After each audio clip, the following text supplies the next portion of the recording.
Okay, so hello and welcome to the podcast for the PE Festival of 2026. My name is Ewan from the team that was more with Minions on the day, and today I'm going to discuss the Athletics Festival that took place a couple of weeks ago from now. I'm going to reflect on the experiences from the festival, discussing PE, some of my own experience in sport and physical education, and linking this back to teaching and my future aspirations to eventually become a PE teacher. Throughout the podcast, I will also discuss how the sport education model influenced the structure of the festival, and how different teaching styles impacted my learning, and how these experiences may shape my own teaching practice in the future. So if I begin talking about my early experiences with PE, when I started to reflect upon these experiences during PE, I would say that they had a major influence on both my enjoyment of sport and my now aspirations to become a teacher. At school, PE lessons were often very teacher-led. If I had to take a look back now, many lessons followed what Mawson and Ashworth describe as the command style of teaching. This is where the teacher obviously makes most of the decisions, and pupils are expected just to copy their demonstrations, their instructions exactly how they say so. For example, many lessons involve the teacher demonstrating skills such as a chest pass in basketball or push pass in hockey, a sprint start technique in athletics, and then this was followed up by repetitive drills for the class. This style was effective for organisation and behaviour management, especially in large groups which you do have at school, but it sometimes limited the little bit of independence among students, and they couldn't really be as creative of what sport allows you to be, really. As I progressed through school and sport, I experienced more learner-centred approaches. Motson and Ashworth's spectrum of teaching styles explains that teaching exists on more of a continuum between teacher-directed and student-centred learning. This made me realise that different pupils learn different ways and therefore require different teaching approaches. Outside of school, my involvement in sport also had a major influence on my development. I have a background in both hockey and cricket, competing at county level in both sports. These experiences then expose you to a variety of different coaching styles. There's the leadership approaches and team environments that you get from a young age.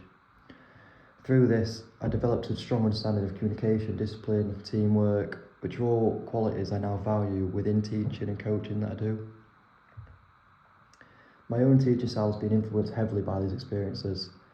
I think I naturally combine command style and reciprocal, as well as guided discovery teaching.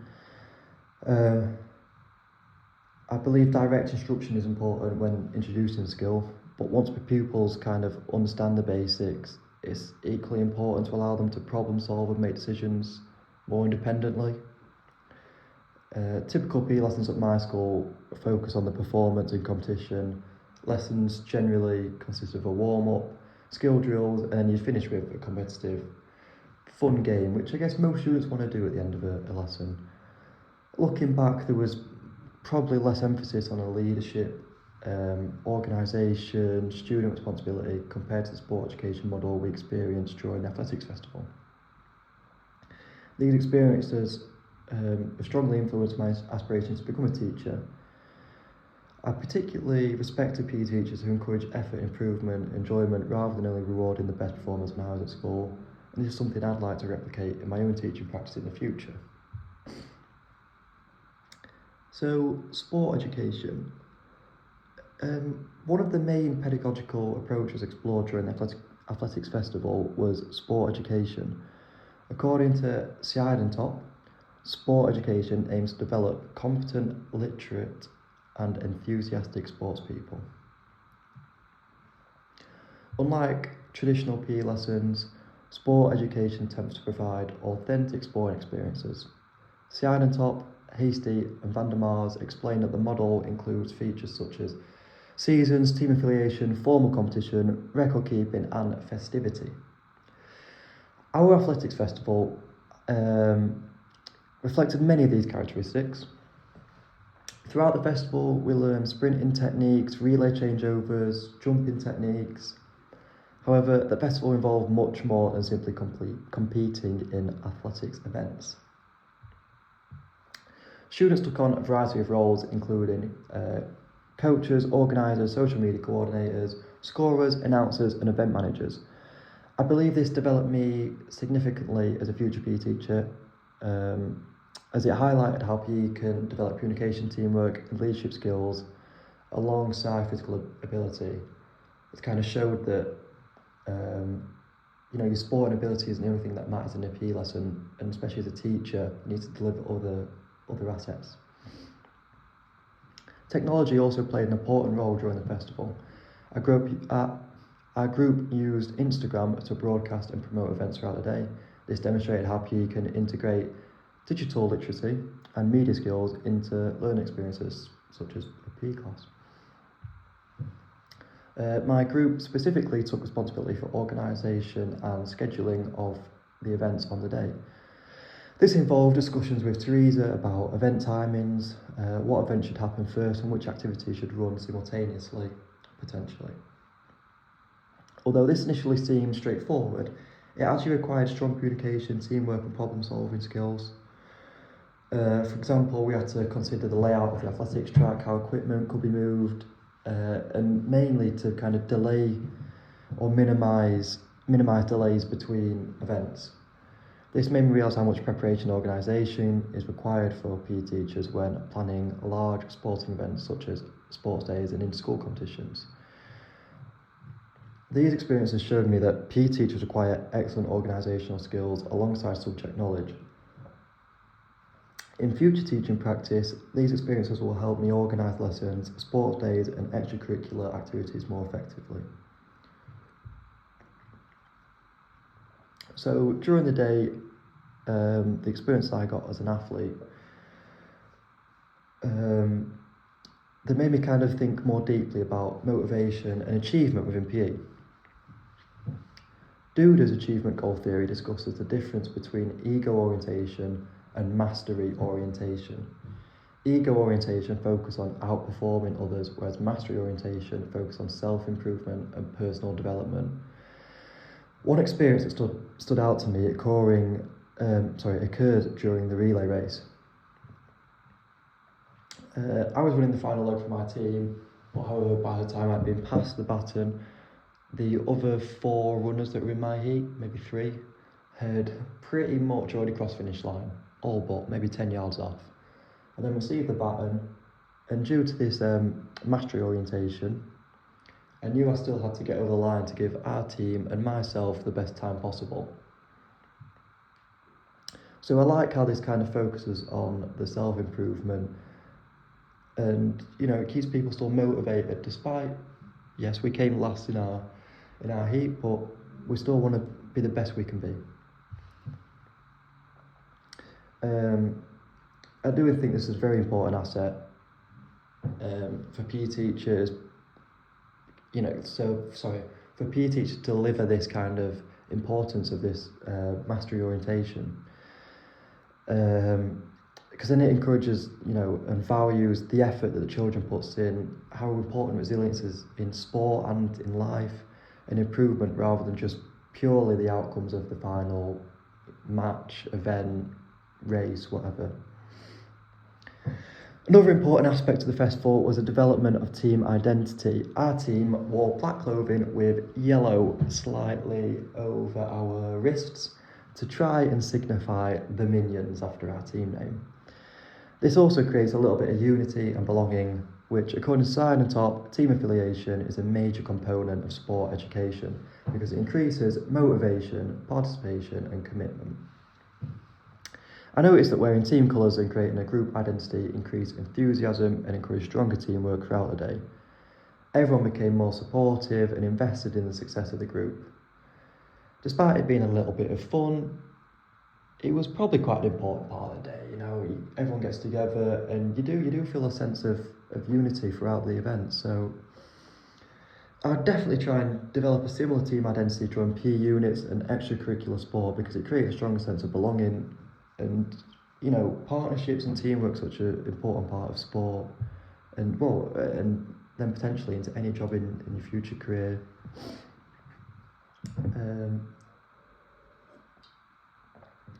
So on the day, I had a key responsibility myself during the Athletics Festival, which was acting as coach for our team. I already had a strong coaching background before the module due to my involvement in cricket and hockey, where I currently hold a level 2 cricket coaching qualification and volunteer regularly at my local cricket club. This is where I coach both juniors and very high level cricketers too. This experience gave me confidence in areas such as communication, organisation, skill development, and then actually delivering advice to my teammates and peers. Alongside coaching, I've also been exposed to a range of different coaching methods through my time playing cricket and hockey at a high standard, as well as some different leadership styles throughout my sporting career. These experiences have shaped how I communicate with athletes now and how I approach teaching and coaching environments. However, the modular activities and additional reading helped deepen my understanding further.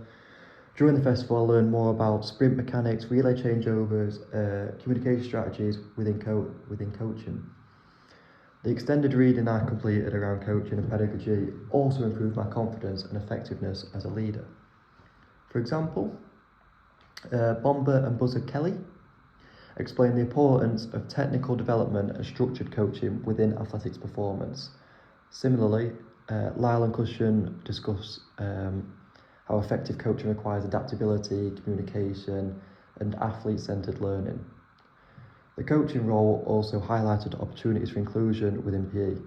Not every pupil can always participate physically due to injury, disability, or even just your confidence levels.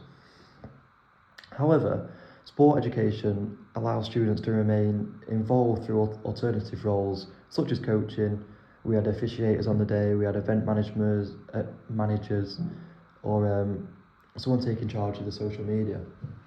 I think this is one of the biggest strengths of the sport education model because it ensures every student can contribute meaningfully regardless of physical ability. In my future teaching career, inclusion will be something that I prioritise heavily.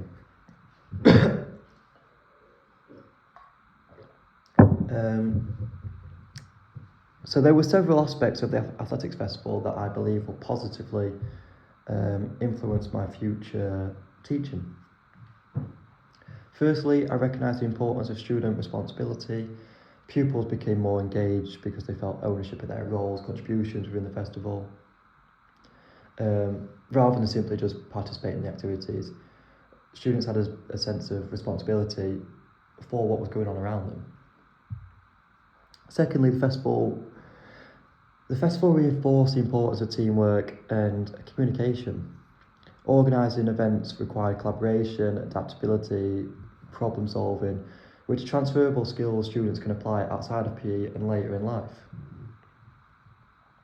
Coaching has already become a significant part of my life, and it's definitely helped me to develop patience, communication skills and adaptability when working with different age groups and abilities, which I think is really important for a PE teacher. It has also reinforced my desire to become a PE teacher, because I enjoy helping the young athletes improve, gain confidence and seeing them progress. The festival also highlighted how important positive learning environments are. Students were far more engaged when they felt supported, included by their teammates, and to be fair, the opponents on the day, everyone was kind of supporting each other, wanting everyone to achieve the best they possibly could. AIMS suggests that the mastery-focused motivational climates increase enjoyment, motivation and persistence within learning environments, which is something I would aim to promote within my future teaching. However, there are still areas I would improve in the future festivals. Organisation and transitions between activities could have been more efficient at times, maybe. For example, we had to figure out a way to. We had to do the cross country, but still give participants in the cross country enough time to rest before they did the other events, but with everyone doing different events, it was very difficult. So we tried to give most of the people that did cross country enough time to rest before their event, so we put that a little bit later on in the day. In the future, I'd like to implement a sport education programme within schools because I believe it creates a more inclusive and engaging learning environment. I would aim to create longer PE units where pupils remain in consistent teams and take on a variety of responsibilities. Rather than focusing solely on physical performance, lessons would include coaching, officiating, leadership and reflection, all the roles that we experience on this sports day. For example, within the athletics unit, students could rotate between roles such as athlete, coach, scorer, social media coordinator and announcer. This would ensure that all students feel involved and valued regardless of sporting ability. I would also aim to create a mastery-orientated climate where students focus on improvement and effort rather than simply winning. I think this is particularly important for students who may lack confidence within PE settings. Technology would also play an important role within my future teaching. The use of Instagram during the festival showed how digital media can increase engagement and excitement around PE. In schools, I could use technology for video analysis, tactical discussions, performance feedback, and promoting extracurricular sport too. Additionally, my own coaching experiences with cricket have shown the importance of building relationships with athletes and creating enjoyable learning environments. Light explained that athlete-centred coaching approaches both performance and enjoyment, which is something I strongly believe in as both a coach and future teacher. Ultimately, I think sport education is highly valuable because it develops students socially, emotionally and physically rather than simply improving sporting performance. So overall, the Athletics Festival was an extremely valuable experience that developed my understanding of sports pedagogy, teaching styles and sport education. It highlighted the importance of inclusion, teamwork, leadership and responsibility within PE. Reflecting on my own experiences has helped me understand the type of teacher I want to become. I want to create a positive learning environment where students feel included, motivated, and also challenged to the correct amount.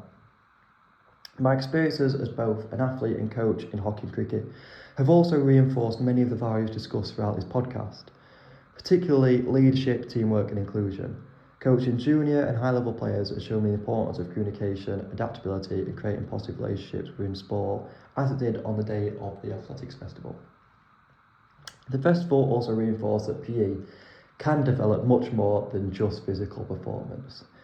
Through roles such as coaching, organising, officiating, students can develop communication, leadership, problem-solving skills that are valuable both inside and outside of sport. As a future PE teacher, I hope to implement many of these ideas within my own practice and continue creating meaningful sporting experiences for young people to carry on into their future lives. So thank you for listening to my podcast on the PE Festival of 2026. I think it was a great day enjoyed by all the students. Despite where you came, whether it was, I think there were 8-10 teams, whether it's last top, everyone had a good time, got together afterwards and had a great day. So yes, thank you for listening.